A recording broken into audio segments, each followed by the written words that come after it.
एक पिता की दास्तान इंस्टा स्टोरी पर आपके लिए पेश है ये एक दिल को छू लेने की कहानी। उस दिन जब मैं गुस्से से घर से बड़बड़ाते हुए निकल आया था और बस स्टैंड की तरफ बढ़ने लगा, मैं मन ही मन बड़बड़ा रहा था, पता नहीं कितने पैसे छुपा के रखे हैं, लेकिन मेरे लिए एक बाइक नहीं ले सकते। अब मैं यहाँ से चला जाऊँगा और तब तक वापस नहीं आऊँगा जब तक मैं खुद के पैसों से बाइक नहीं खरीद लेता।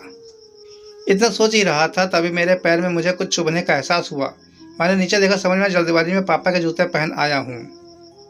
उन जूतों में कील उभरी हुई थी जो मेरे पैर में बार बार घाव किए जा रही थी, लेकिन उस समय गुस्सा अधिक था और मैं बड़बड़ाते आगे बढ़ गया। एकाएक मुझे याद आया, मैं पापा का पर्स भी साथ ले आया हूँ, जिसे आज तक उन्होंने किसी को हाथ नहीं लगाने दिया था। मेरे खुराफाती दिमाग में एक ख्याल आया, क्यों ना आज पापा का पर्स चेक किया जाए। जब मैंने पापा का पुराना पर्स खोल कर देखा तो उसमें पैसे तो नहीं मिले, लेकिन पैसों की जगह पर एक डायरी रखी हुई थी। तब मैंने सोचा, ओह, तो यहाँ खजाना छुपा रखा है। जब मैंने छोटी सी डायरी का पहला पेज खोलकर देखा तो वहाँ पर जो लिखा था वह थोड़ा सीरियस कर देने वाला था। डायरी में जो लिखा था उसे पढ़ने के बाद मेरे चेहरे पर जो इम्प्रेशन थे वह गायब हो चुके थे। मैं समझ रहा था यहाँ पापा ने लिखा होगा किससे कितने पैसे लेने हैं, किसको कितने पैसे दिए हैं, लेकिन मैं गलत था, क्योंकि डायरी में वैसा कुछ नहीं था जैसा मैं सोच रहा था। वहाँ पर उन पैसों का हिसाब लिखा हुआ था जो अलग अलग कामों के लिए अलग अलग लोगों से उधार लिए गए थे। उस लिस्ट में कंप्यूटर के नाम पर भी पैसे लिए गए थे, जो कुछ लिखा था 50,000 बेटे के कंप्यूटर के लिए, या वही कंप्यूटर था जिसे मैं आज तक यूज़ कर रहा हूँ। लेकिन मुझे यह पता नहीं था उस कंप्यूटर खरीदने के लिए पैसे कहाँ से आए थे, लेकिन आज पता चल रहा था। मुझे आज भी याद है जब मैंने पहली बार कैमरे के लिए जिद की थी, जो मेरे पापा ने मुझे 2 हफ्ते बाद बर्थडे पर ला कर दिया था। जिसे देखकर मैं बहुत खुश हुआ था, और मुझे खुश देखकर मुझसे कहीं ज़्यादा अगर कोई खुश था तो वह थे मेरे पापा। अब मेरे चेहरे से गुस्सा एकदम गायब हो चुका था। जब मैंने आगे का पन्ना पलटा तो वहाँ पर कुछ विशेष इच्छाएं लिखी हुई थी। पहली जो विश थी उस पर जो लिखा हुआ था, अच्छे जूते पहनना। यह बात मेरी समझ में कुछ नहीं आई। तभी मेरा पाँव अचानक सड़क पर भरे हुए पानी पर जा पड़ा और तभी मेरे पाँव में कुछ गीलेपन होने का एहसास हुआ। जब मैंने जूता उतार कर देखा, उसका तला टूटा हुआ था। यह देखकर मुझे डायरी में लिखी बात याद आ गई। मुझे माँ पापा की कही बातें भी याद आ रही थी कि कैसे माँ जब कहा करती थी पापा से, अब तो जूते पुराने हो गए, नए ले लीजिए। तो पापा अक्सर यह कहकर टाल दिया करते थे, जूते अभी और चलेंगे, अभी कुछ दिन पहले ही तो लिए थे। मुझे आज समझ आ रहा था कि वो कितने दिन और चलेंगे।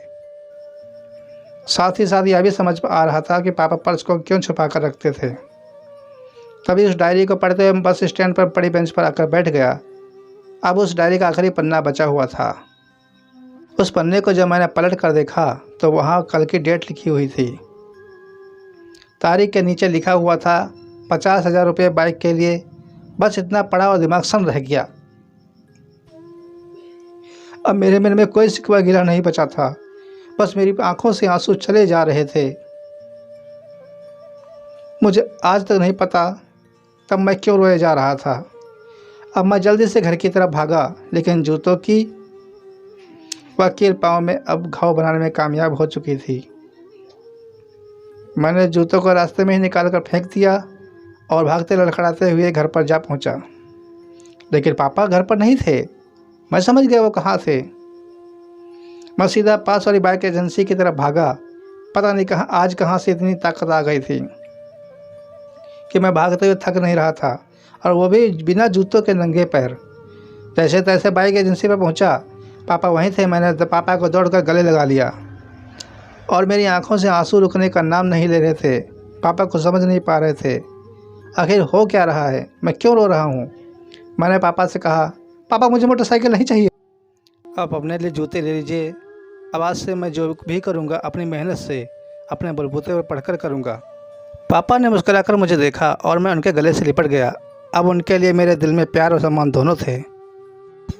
तो दोस्तों, बस इतनी सी थी ये कहानी। ऐसे ही मज़ेदार, दिल को छू लेने वाली कहानी के लिए हमारे चैनल को सब्सक्राइब करें। वीडियो पसंद आया हो तो लाइक करें और शेयर भी करें, और बेल आइकन को दबा दें ताकि हमारे आने वाले नए वीडियो को आप पहले देख सकें। तो मिलते हैं नेक्स्ट वीडियो में, तब तक के लिए नमस्कार, बाय बाय।